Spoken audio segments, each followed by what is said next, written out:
Hello, everyone. I chose Pear Deck for my Tech Tool blog assignment. I'm going to go through how I utilize this in my classroom for the first time and why I think it's a great tool. So, Pear Deck is something that I've seen used by teachers many times in the past, but it's something I haven't used myself. So, I was really excited for this opportunity. So, Pear Deck is an add on to Google that is directly accessed to your Google Slides. So, for those of you that are remote teachers, I think this is a great tool to use with your classroom. Right now, I'm teaching sixth grade math, as I've been teaching for quite a few years.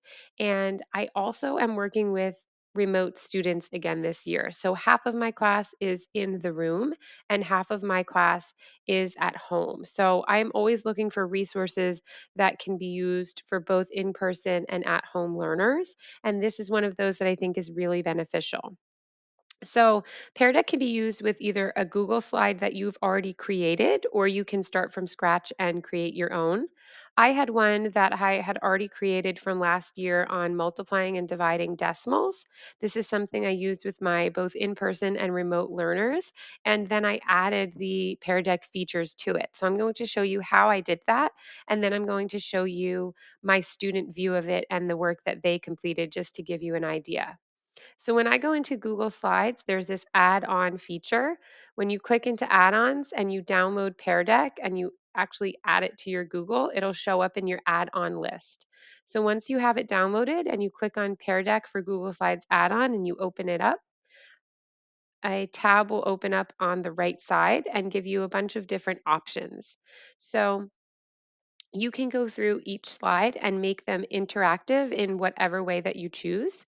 So there's different choices like the kids could add in text, there's multiple answer choices, they could type in a number, access or add a website, they can draw on the page, or you can create a drag and drop question. So for this slide, you can see on the bottom it says students write your response. So I selected that they would type text in and add their name. Then I have two slides in here that are more just for a reference and a resource for my students when they're working. I always keep those in my Google Slides presentations. But our next two are interactive. And this slide, the students would solve the problem, and I chose to have them type in a number. So if you look over here on the side, here's your answer choices. I selected number. It's going to make the slide interactive. And now you can see that it's already in there. So when the students see it on their end, they're going to have a text box on the side that allows them to type in their response. I also created a slide that would allow students to draw on it. So I thought for this one for multiplying decimals, it would be great to have the kids write out their steps and actually draw on the screen so that I could see that they understood the steps to multiplying decimals. So once you go to the Pear Deck website and you're logged in, up on the top, it'll give you the option to view your session. And a session is where you're going to view what your students have done. This is a list of my sessions. I'm going to go ahead and open up what my students have completed so far.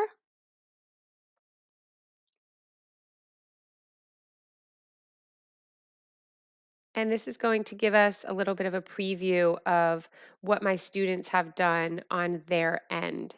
So this is my view of their responses. So this is actually what they've typed in as their answer. It's somewhere between 0 and 5 because that was the actual answer to the question.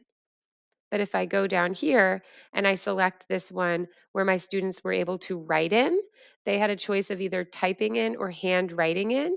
And here you can see a variety of the work samples that my students added to their Google Slide presentation. And one thing that I really like about this setup is that it links directly to Google Classroom. So it takes out that extra step of having to input that information yourself.